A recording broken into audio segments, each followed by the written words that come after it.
Donc voilà, encore une fois, bonjour à vous tous qui nous suivez depuis Facebook, depuis YouTube. Que l'Éternel vous bénisse au nom puissant de Jésus. Nous sommes aujourd'hui le dimanche 9 juin 2024. Nous clôturons donc cette série de 21 jours de prière pour la délivrance de l'emprise des esprits marins. Et nous allons clôturer, bien entendu, en prenant le repas du Seigneur, n'est-ce pas? Car c'est très important. Pendant les derniers jours de prière, nous avons appliqué le sang de Jésus sur nos vies. Il est temps pour nous de pouvoir prendre le repas du Seigneur ensemble. Donc nous allons ouvrir nos Bibles d'abord dans le livre de 1 Corinthiens chapitre 11 et nous lirons à partir du verset 23. Nous lirons du verset 23 au verset 31. Alléluia. 1 Corinthiens chapitre 11 du verset 23 au verset 31. Que l'Éternel vous bénisse. Lisons la parole du Seigneur. Car voici la tradition que j'ai reçue du Seigneur et que je vous ai transmise. Le Seigneur Jésus, dans la nuit où il fut livré pour être mis à mort, prit du pain. Et après avoir prononcé la prière de reconnaissance, il le rompit en disant, « Ceci est mon corps. Il est pour vous. Faites ceci en souvenir de moi. » De même, après le repas, il prit la coupe et dit, « Cette coupe est la nouvelle alliance scellée de mon sang. Faites ceci toutes les fois que vous en boirez en souvenir de moi. » Donc, chaque fois que vous mangerez ce pain et que vous buvez de cette coupe, vous annoncez la mort du Seigneur, et ceci jusqu'à son retour. C'est pourquoi quiconque mangerait le pain ou boirait de la coupe du Seigneur d'une manière indigne se rendrait coupable envers le corps et le sang du Christ, du Seigneur, pardon. Que chacun donc s'examine sérieusement lui-même, et qu'alors il mange de ce pain et boive de cette coupe. Car celui qui mange et boit sans discerner ce qu'est le corps se condamne lui-même en mangeant, en buvant ainsi. C'est pour cette raison qu'il y a parmi vous tant de maladies et d'infirmes, et qu'un certain nombre sont morts. Si nous discernions ce que nous sommes, nous ne tomberions pas sous le jugement. Alléluia. L'apôtre Paul nous parle ici de choses très importantes. Il nous explique que le repas du Seigneur que nous prenons, ce repas, c'est une tradition que le Seigneur nous a donnée. C'est une coutume chez les chrétiens, chez ceux qui sont de Christ, ceux qui ne sont pas appelés par le nom du Seigneur. Alléluia. C'est une tradition que le Seigneur nous a laissée. Il a dit, pour vous souvenir de moi, pour faire en sorte qu'on se souvienne de moi. Il n'a pas dit, allez célébrer le jour de ma naissance. Donc, célébrer le jour de la naissance du Seigneur n'a rien à voir avec la volonté de notre Dieu. Ce n'est pas la tradition qu'il nous a donnée. À l'inverse, il a donné la tradition suivante. Elle est écrite dans 1 Corinthiens chapitre 11 à partir du verset 23. Car voici la tradition que j'ai reçue du Seigneur et que je vous ai transmise. Le Seigneur Jésus, dans la nuit où il fut livré pour être mis à mort, prit du pain. Et après avoir prononcé la prière de reconnaissance, il le rompit en disant, « Ceci est mon corps.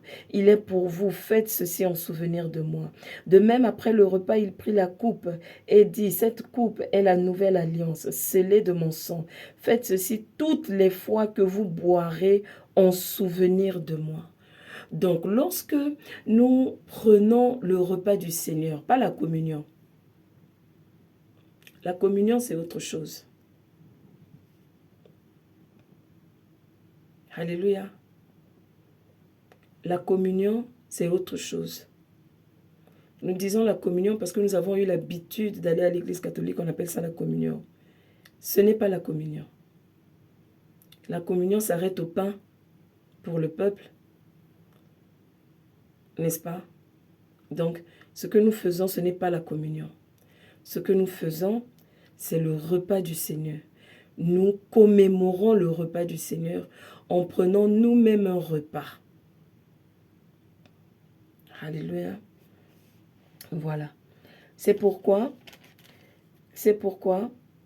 chaque fois que vous mangerez ce pain, verset 26 de 1 Corinthiens 11, c'est pourquoi, chaque fois que vous mangerez ce pain et que vous buvez de cette coupe, vous annoncez la mort du Seigneur, et ceci jusqu'à son retour. Donc, pourquoi est-ce que nous prenons le repas du Seigneur? Pour annoncer sa mort. Pour annoncer que le Seigneur est mort et qu'il est ressuscité. Jusqu'à son retour, nous devons le faire. Donc, par le repas du Seigneur, le Seigneur a fait en sorte que même nous qui étions païens, nous puissions commémorer la Pâque. La Pâque qui est le moment où un agneau fut immolé et dont le sang fut utilisé pour la protection spirituelle du peuple d'Israël lorsqu'ils étaient encore en esclavage en Égypte. Et quand vous irez dans l'Ancien Testament, vous constaterez que quand ils ont immolé l'agneau et qu'ils ont mis le sang sur les portes, sur les linteaux, ils ont fait cuire l'agneau, ils l'ont mangé. Et à ce moment-là, ils étaient dans la maison. C'était un repas. C'est pourquoi dans 1 Corinthiens 1, je n'ai pas tout lu, mais à partir du verset 17, on dit... Puis j'en suis aux directives, il est en train d'expliquer. Il dit quand nous prenons le repas du Seigneur, donc il explique un moment où les gens, l'Église, lorsqu'elle a commencé, ne célébrait pas le repas du Seigneur quand nous le faisons, comme nous l'avons vu faire, où on prenait juste un morceau de pain et puis du vin et puis bon, on boit, non. C'était vraiment un repas. C'était un repas où toute l'église, et sachez que dans cette église, ils étaient plus de 3000 parce que le Seigneur ajoutait tous les jours. Et il fallait qu'ils prennent le repas ensemble. Ils prenaient ce repas en mémoire du Seigneur. Et je pense qu'ils célébraient ce repas lors de la Pâque. Je pense, je n'en suis pas sûre. Mais une chose est sûre, c'est qu'ils célébraient ce repas. Amen. Donc, la commémoration du repas du Seigneur peut se faire à la maison quand vous êtes en assemblée familiale. Vous pouvez rompre le pain en famille, père, mère, enfant, pour vous commémorer ce que le Seigneur a fait. C'est important, ça permet d'asseoir aussi la parole de Dieu dans la famille, l'importance de Christ dans la famille. Donc, le repas du Seigneur, c'est une tradition que le Seigneur nous a donnée. Une tradition, c'est quelque chose qu'on fait de façon répétitive, de génération en génération. C'est une tradition. Il a dit, vous ferez cela pour vous souvenir que moi, j'ai été immolé. Je suis mort à la croix pour vous. N'est-ce pas? Donc, il ne s'agit pas seulement de rompre le pain. Et parfois, certaines personnes sont allées prendre ce repas avec beaucoup de légèreté. Ils n'ont pas reconnu la puissance, la force, l'amour, la grâce. N'est-ce pas? Mais au moment où ils étaient en train de partager le repas du Seigneur, ils étaient en train de se fâcher avec les autres, faire preuve d'égoïsme, faire preuve de méchanceté, alors qu'ils s'apprêtaient à partager le repas du Seigneur. C'est la raison pour laquelle lorsqu'on s'apprête à partager le repas du Seigneur, il faut demander au Seigneur de nous pardonner. Et nous-mêmes, nous devons pardonner aux autres. Nous devons faire ce que le Seigneur dit dans sa parole. Il dit, avant de venir devant ton Père, dépose d'abord l'offrande que tu as menée à ton Père céleste. Va pardonner à l'autre. Il faut pardonner. trouve le moyen de pardonner. Trouve le moyen de mettre de côté ton animosité, ta haine. Et demande au Seigneur de t'aider, il va t'aider. Alléluia. Le repas du Seigneur est très important. Nous ne pouvons pas faire une année et puis prendre le repas du Seigneur seulement. Moi, je pense que prendre le repas du Seigneur une fois dans l'année, ce n'est pas suffisant. Le faire régulièrement, c'est important. Régulièrement, c'est important. De se commémorer, c'est important. Les enfants ne devraient-ils pas partager le repas du Seigneur? Je dirais non, pourquoi? Les enfants comprennent très vite. Si vous leur expliquez l'importance, les enfants peuvent partager le repas du Seigneur. Puisque ces gens venaient avec les familles, ils venaient s'asseoir là pour manger. Les enfants n'allaient pas manger. C'était un repas. Donc les enfants n'allaient pas manger. Si quelqu'un qui a un mauvais cœur peut être condamné, peut attirer le jugement de Dieu en prenant le repas du Seigneur avec de la rancœur dans le cœur, de la méchanceté dans le cœur, de la haine dans le cœur. Pensez-vous qu'un enfant qui a le cœur pur ne doive pas participer? Le Seigneur a dit, laissez venir à moi les petits enfants. Si la condamnation peut amener la maladie, ça veut dire que le repas du Seigneur a la capacité de nous bénir, de nous purifier, de nous apporter la santé. Parce que c'est le corps de notre Christ. C'est le sang de notre Christ que nous buvons lorsque nous partageons ensemble le repas du Seigneur. Regardez encore dans Jean au chapitre 6, ce que le Seigneur dit sur le repas du Seigneur. Il dit ceci. Dans Jean chapitre 6, je lirai à partir du verset 51. « Moi, je suis le pain vivant, descendu du ciel. Si quelqu'un mange de ce pain-là, il vivra éternellement. Le pain que je donnerai pour que le monde vive. C'est mon corps, c'est mon propre corps. » À ces mots, les Juifs se mirent à discuter vivement entre eux, disant, « Comment cet homme pourrait-il nous donner son corps à manger ?» Verset 53, nous sommes toujours dans Jean 6. Alors Jésus leur dit, « Oui, vraiment, je vous l'assure, si vous ne mangez pas la chair du Fils de l'homme, et si vous ne buvez pas son sang, vous n'aurez pas la vie en vous. » Je ne sais pas si tu es un stabilo, si tu peux souligner ça. Si vous ne mangez pas la chair du Fils de l'homme, et si vous ne buvez pas son sang, vous n'aurez pas la vie en vous. Je ne sais pas de quelle maladie tu souffres. Ton corps a-t-il besoin de vie? Y a-t-il une partie de ton corps qui a besoin d'être ravivée? Tu es en train de prier pour quelqu'un qui est malade? Si cette personne a accepté Jésus-Christ comme son Seigneur et son Sauveur, apporte-lui cette parole et dis-lui, tu peux être guéri si tu manges le corps de Jésus-Christ et si tu bois son sang. C'est un acte spirituel. Mais il est très important, il est plein de vérité. Il est dit, si vous ne mangez pas la chair du Fils de l'homme et si vous ne buvez pas son sang, vous n'aurez pas la vie en vous. Et là, il ne parle même pas de la vie éternelle. Il dit, pour avoir la vie en toi, il faut que tu manges le corps de Christ et que tu boives son sang. Verset 54, « Celui qui se nourrit de ma chair et qui boit mon sang a la vie éternelle, et moi je le ressusciterai le dernier jour, car ma chair est vraiment une nourriture et mon sang est vraiment un breuvage. » Je reprends. « Celui qui se nourrit de ma chair et qui boit mon sang a la vie éternelle, et moi je ressusciterai au dernier jour, car ma chair est vraiment une nourriture et mon sang est vraiment un breuvage. » La Bible dit que la vie est dans le sang. L'âme d'une personne est dans le sang. Alléluia. « Celui qui mange ma chair et boit mon sang demeure en moi. » J'aime beaucoup cette partie.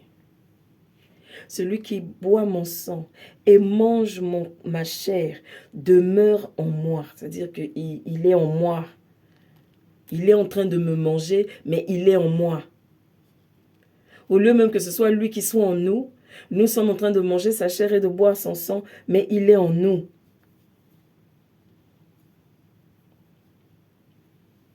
Et moi, je demeure en lui. Donc, ça veut dire que nous nous mélangeons, lui et moi. Nous nous mélangeons. Le Père qui m'a envoyé a la vie en lui-même. Et c'est lui qui me fait vivre. Ainsi, celui qui se nourrit de moi vivra lui aussi par moi. Donc, c'est ici le pain descendu du ciel. Il n'est pas comme celui que vos ancêtres ont mangé. Eux, ils sont morts, mais celui qui mange ce pain vivra pour toujours. Excusez-moi. Pour avoir la vie éternelle, il faut boire le sang de Christ et manger sa chair. Pas une fois dans l'année, aussi régulièrement que possible, puisque c'est une tradition de commémoration. Donc, lors de la Pâque, nous pouvons le faire, oui, mais nous pouvons aussi le faire en famille. Célébrer cette Pâque régulièrement. Christ, notre Pâque, nous pouvons avoir cette liberté de nous réunir en famille et de rompre le pain ensemble et de profiter de ce moment autour de la table pour discuter du Seigneur, pour discuter de sa parole, pour discuter de son sacrifice. Car c'est de ça qu'il s'agit. Et le corps de Christ que nous mangeons et son sang que nous buvons, c'est sa propre présence, c'est lui-même. Alléluia. C'est pourquoi aujourd'hui, alléluia, nous allons commémorer le repas du Seigneur ensemble. Alléluia. Donc tu vas préparer ton pain, tu vas préparer ton jus de raisin. Vous savez, aujourd'hui, j'ai failli faire une belle bourde. J'ai oublié. C'est fou. Pourtant, je suis allée chercher, je suis allée faire des courses, mais j'ai totalement oublié d'acheter mon jus de raisin. Et donc, je me demandais, mais comment je vais faire? Et c'est là que quelqu'un me suggère, quelqu'un de la famille me suggère, mais oui, mais c'est pas grave, tu peux... Il y a du sirop de cerise. J'ai dit non, non, non.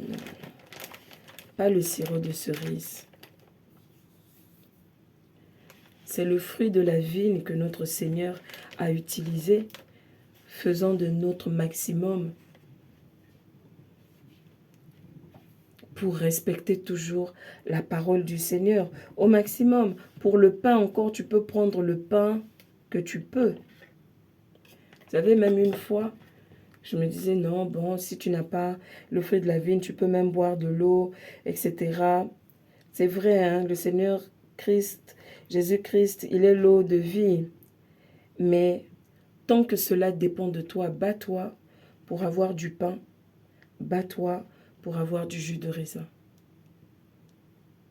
Toujours fait comme ça, n'est-ce pas? Nous allons élever la voix avant de prendre le repas du Seigneur. Nous allons ensemble élever la voix et commencer à le célébrer. Tu n'es pas obligé d'aller prendre du pain sans levain, hein, je ne sais pas. Ça dépend de ta foi. Mais moi, je prends du pain comme je peux. Quand je peux, je prends du pain de mie. Mais je m'arrange à prendre du jus de raisin. Jésus-Christ n'a pas cessé de se comparer aux fruits de la vigne. Il a toujours dit, le fruit de la vigne, je suis le sarment, je suis le sarment, je suis le sarment. Et un jour, il m'a tiré les oreilles. Il dit, non, va pas mélanger les choses. Vous savez, des fois, tu te dis, bon, je vais faire seulement comme ça. Mais tu avais cette opportunité-là, je suis en train de me servir, tu avais cette opportunité-là de faire la volonté du Seigneur et tu ne l'as pas fait.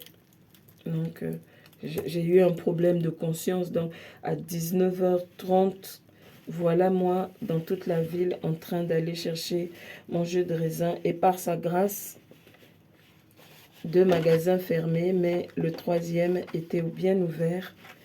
Et il avait exactement ce que je cherchais. Et je rends grâce au Seigneur pour cela. Amen. Donc, je ne sais pas ce que tu as aujourd'hui, mais si ta conscience ne te condamne pas, vas-y. Mais maintenant que tu as averti la prochaine fois, fais en sorte de respecter la volonté de l'Éternel, ton Dieu. Sois béni. Élevons la voix, commençons à adorer le Seigneur Jésus. Commençons à le remercier pour sa grâce. Remercions-le pour son sang. Remercions-le pour sa grâce. Remercions-le pour sa bonté. Élève la voix et commence à célébrer l'Éternel. Père éternel, nous te disons merci. C'est toi qui fais toutes choses bonnes. Nous te disons merci éternel. Nous te disons merci Jésus. Nous te disons merci Alpha et Oméga. Toi qui ouvres les portes que personne ne peut fermer. Nous élevons devant toi, ô Éternel, ce repas. Nous élevons devant toi, ô Éternel des armées, ce pain. Et nous élevons devant toi, Éternel Dieu Tout-Puissant, ce jus de raisin.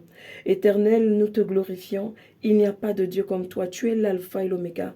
Tu es celui qui ouvre les portes que personne ne peut fermer. Nous venons devant toi pour te célébrer. Nous venons faire ceci en mémoire de ton nom, pour commémorer, ô Éternel des armées, cette mort glorieuse qui nous a apporté la victoire sur tous les esprits, sur toutes les principautés, sur toutes les situations. Nous te disons merci, car c'est grâce à ton sang que nous avons vaincu l'ennemi. C'est grâce à ton sang, grâce à ton sacrifice, parce que tu as été immolé. Toi, la Pâque parfaite, ô Éternel, sois glorifié au nom puissant de Jésus. Merci, Père, pour ce cadeau. Merci, Père, ô Éternel, pour ce cadeau. Merci. Nous te disons merci, Seigneur. Merci, Seigneur.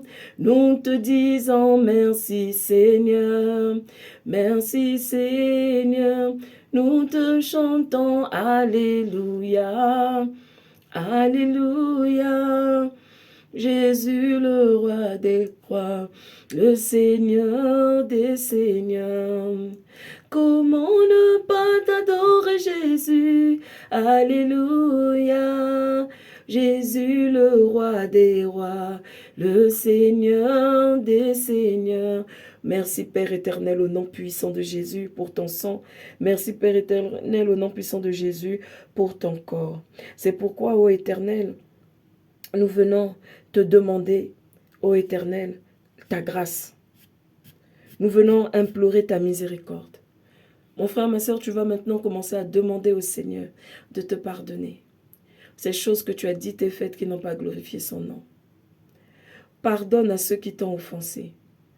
Prends la décision de regarder vers Jésus-Christ, de t'attacher à Jésus-Christ, de t'attacher à l'amour de Christ, de laisser la rétribution des méchants au Seigneur Jésus-Christ, de laisser la vengeance à l'Éternel des armées. Élève la voix et commence à célébrer le Seigneur, commence à lui demander pardon, commence à faire cette prière au nom puissant de Jésus.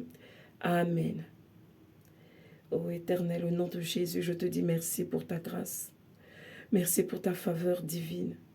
Éternel, au nom puissant de Jésus, je remets entre tes mains. Je remets ma vie entre tes mains, Seigneur. Pardonne-moi, Seigneur, les choses que j'ai faites et dites qui n'ont pas glorifié ton nom. Que ton nom soit glorifié, Seigneur. Lave-moi de ces péchés par ton sang. Aujourd'hui, ô Éternel des armées, qu'il y ait un renouvellement en moi, une force nouvelle en moi, qui va m'aider à avancer, qui va m'aider à pardonner toujours, qui va m'aider, ô Éternel des armées, à être toujours du côté de la justice. Éternel, viens, fortifie-moi, glorifie-toi en moi, purifie-moi, Seigneur, lave-moi, Seigneur, au nom puissant de Jésus-Christ. Amen. Tu as demandé au Seigneur de te pardonner, tu as bien fait, mon frère, ma soeur. Maintenant, nous allons commencer à prendre le corps de Christ d'abord et ensuite le sang. Parce qu'il a dit, d'abord il a pris le pain, il a rendu grâce, il a rompu, il a mangé. Ensuite, il s'est levé, n'est-ce pas? Et il a levé son verre et il a encore rendu grâce et il a bu. Et eux tous, ils ont levé le verre ensemble. Donc c'est ce que nous allons faire. Seigneur, nous élevons ta chair devant toi. Seigneur, ce pain représente ta chair. Et nous allons manger ta chair aujourd'hui, Père. Lorsque nous allons manger ta chair, ô Éternel, viens et vivifie notre corps. Apporte la vie dans nos corps. Seigneur, nous élevons aussi, ô Éternel des armées, ton sang. Lorsque nous allons consommer ce sang, Seigneur, lorsque nous allons consommer, Seigneur, ce fruit de la vigne, Éternel, vivifie notre corps. Nous présentons, Seigneur, ta chair et nous te disons merci au nom de Jésus.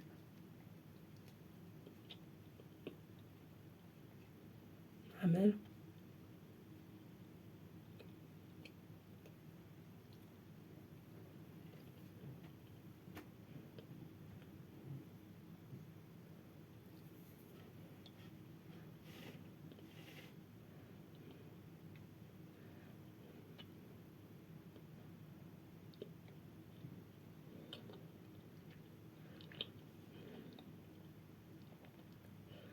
Père, nous te disons merci.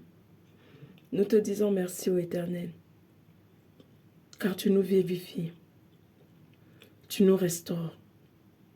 Toutes les parties de notre corps qui se trouvent endommagées, grâce à ta chair, ô Éternel, ces parties de nos corps sont vivifiées.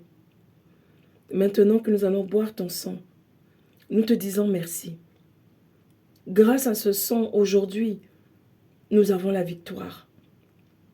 Grâce à ce sang, aujourd'hui, nous avons la protection.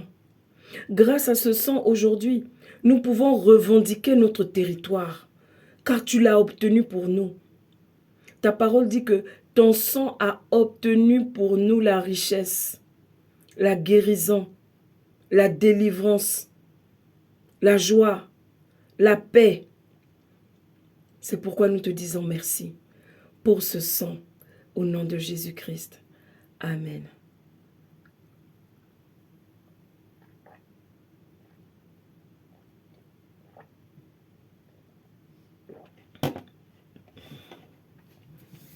Alléluia. Élève la voix maintenant et commençons à remercier le Seigneur par ce cantique qui dit « Nous te disons merci Seigneur ». Nous te disons merci Seigneur, merci Seigneur. Nous te disons merci Seigneur, merci Seigneur. Nous te chantons Alléluia, Alléluia. Jésus le roi des rois, le Seigneur des seigneurs. Comment ne pas t'adorer Jésus, Alléluia. Jésus le roi des rois, le Seigneur des seigneurs. Tu es digne, Seigneur Jésus. Tu es digne d'être adoré. De tous nos cœurs, nous te chantons. À jamais, tu es le roi des rois. Tu es le roi, tu es le roi des rois. Tu es le prince de paix, tu es le roi de gloire. Jésus, tu es digne de louange, tous nous venons à toi. Pour chanter, tu es digne d'être adoré. Amen. Jésus-Christ est digne d'être adoré. Alléluia. Tu peux faire aussi de Jésus-Christ ton Seigneur et ton Sauveur, toi qui nous suis pour la première fois, en répétant cette prière de confession de foi après moi, avant que nous puissions rentrer dans commander au matin. Répète après moi: Éternel notre Père, je crois que Jésus-Christ est le Fils de Dieu. Je crois que Jésus-Christ est Dieu. Je te remercie pour le sacrifice de Jésus-Christ à la croix, pour me sauver de l'enfer et me ramener dans ton royaume. Je reconnais que Jésus est né d'une vierge, qu'il est mort à la croix, qu'il est ressuscité le 3e jour et aujourd'hui il est assis à ta droite dans les cieux. Aujourd'hui, je fais le choix de servir Jésus-Christ. Je renonce à ma vie de pécheur. Je décide d'abandonner ces péchés et de changer ma façon de faire. Je décide de mettre en pratique ce que tu ordonnes dans la Bible. Je te demande de pardonner mes péchés et de les laver dans le précieux sang de Jésus. Je te demande, Seigneur Jésus, deviens maintenant mon Dieu et mon Maître. Conduis-moi vers une église où je recevrai ton baptême par immersion et baptise-moi de ton Saint-Esprit. Je te remercie de m'avoir sauvé de l'enfer et accepté dans ton royaume. Au nom de Jésus-Christ, j'ai prié. Amen. Mon frère, ma sœur, que l'Éternel te bénisse si tu as fait cette prière pour la première fois. Sache que tu es maintenant né de nouveau. Et si tu fais cette prière pour la 2e ou la 3e fois, parce que tu considères que tu connaissais le Seigneur, mais qu'en réalité, tu ne t'étais pas encore vraiment donné à lui, je te souhaite aussi la bienvenue. Toi qui as donné ta vie à Jésus pour la première fois aujourd'hui, sache que ce contrat que tu as signé avec Jésus aujourd'hui par ta parole te lie au Seigneur, n'est-ce pas? C'est pourquoi tu dois tout faire pour respecter la parole que tu viens de dire aujourd'hui au Seigneur. Tu dois prendre ton temps pour lire la parole de Dieu. Organise-toi des temps de lecture pour apprendre à connaître ce Dieu-là. C'est ce que tu viens de dire dans ta prière. Tu n'as pas de Bible, ou bien ce que tu avais, toi qui viens de naître de nouveau, tu avais une toute petite Bible. Tu peux nous écrire en commentaire sur Facebook ou sur Facebook Messenger, ou tu peux nous écrire aussi à notre adresse mail qui est agencemissionnaire.amen@gmail.com. Tu peux nous écrire et tu recevras ta Bible d'études. Alléluia. Ce sont des grandes Bibles comme ça. Ce sont des Bibles qui aident à l'étude biblique. Nous les mettons à disposition de toutes ces personnes qui donnent leur vie à Jésus-Christ sur cette plateforme. Donc tu nous écris, n'est-ce pas? Nous rentrerons en contact avec toi pour voir comment te faire parvenir ta Bible d'études. Et un jour, toi aussi, tu pourras en acheter une pour donner à une personne qui va naître de nouveau autour de toi. Alléluia. C'est ainsi que quiconque veut soutenir ce ministère financièrement peut le faire en achetant des Bibles d'études. Vous pouvez soit nous les envoyer, soit vous les garder dans votre pays, là où vous vous trouvez, dans votre ville. Et dès que nous avons une personne qui donne sa vie à Jésus, nous pouvons vous écrire, nous pouvons vous appeler pour que vous puissiez donner ces Bibles. Amen. Voilà, à ces personnes directement. Donc, ne t'inquiète pas, mon frère, ma soeur, peu importe le pays dans lequel tu te trouves, nous avons des frères et sœurs dans ces pays-là qui peuvent mettre à ta disposition une Bible d'études. Alléluia. Si vous avez déjà acheté vos Bibles, s'il vous plaît, mettez-moi au courant que je sache pour pouvoir vous dire à qui vous pouvez les envoyer. Que l'Éternel vous bénisse. Tu vas élever la voix maintenant et tu vas commencer à prier. Tu vas commencer à prier. Tu vas déclarer, nous allons parler à la création. Au nom de Jésus, je m'adresse à toutes les galaxies et ce qu'elles renferment. Je m'adresse à la lune, au soleil, au feu et à la terre. Et tout ce qui l'habite, à l'eau et tout ce qui l'habite, à la mer et tout ce qui l'habite, au vent et tout ce qui l'habite, à l'air et tout ce qui l'habite, au ciel et tout ce qui l'habite, à toutes les plantes et à tous les animaux.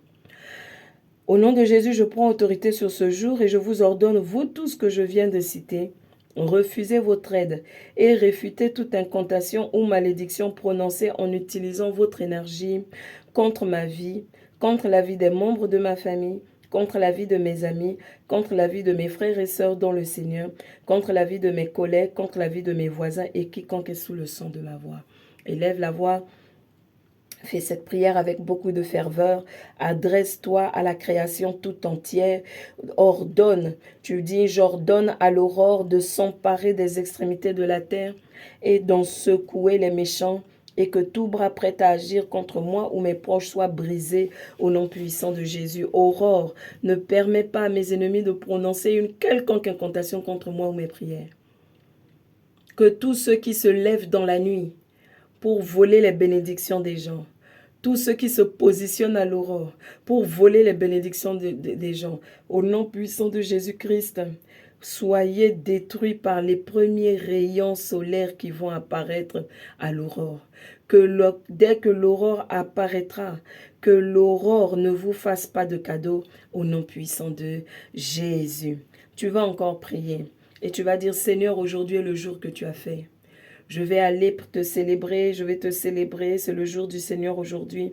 Je vais te célébrer tout au long de la journée. C'est pourquoi, Éternel, au nom de Jésus, je veux accomplir tes projets aujourd'hui. Que ton Saint-Esprit ne me quitte pas. Fais-moi prier, fais-moi te louer toute la journée. Fais-moi méditer ta parole, ô Éternel des armées, et annoncer ton évangile de paix. Éternel, glorifie-toi. Aujourd'hui, je refuse de faire le travail que Satan veut m'infliger. Amen.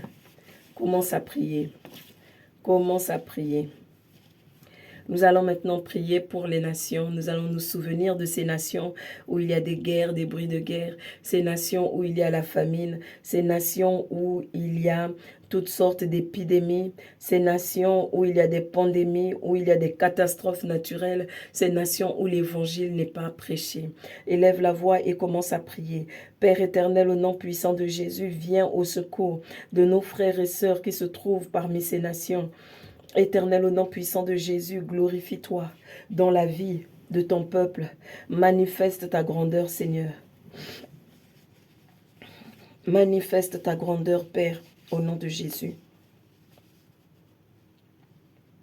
Manifeste ta grandeur au nom puissant de Jésus.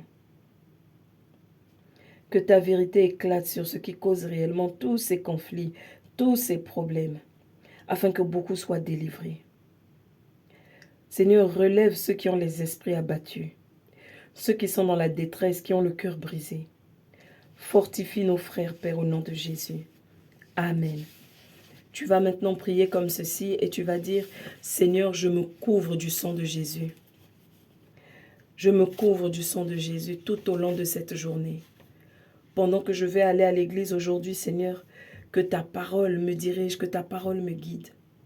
Lorsque je vais écouter des messages aujourd'hui, que je vais écouter ta parole, guide-moi, aide-moi à prendre les bonnes décisions.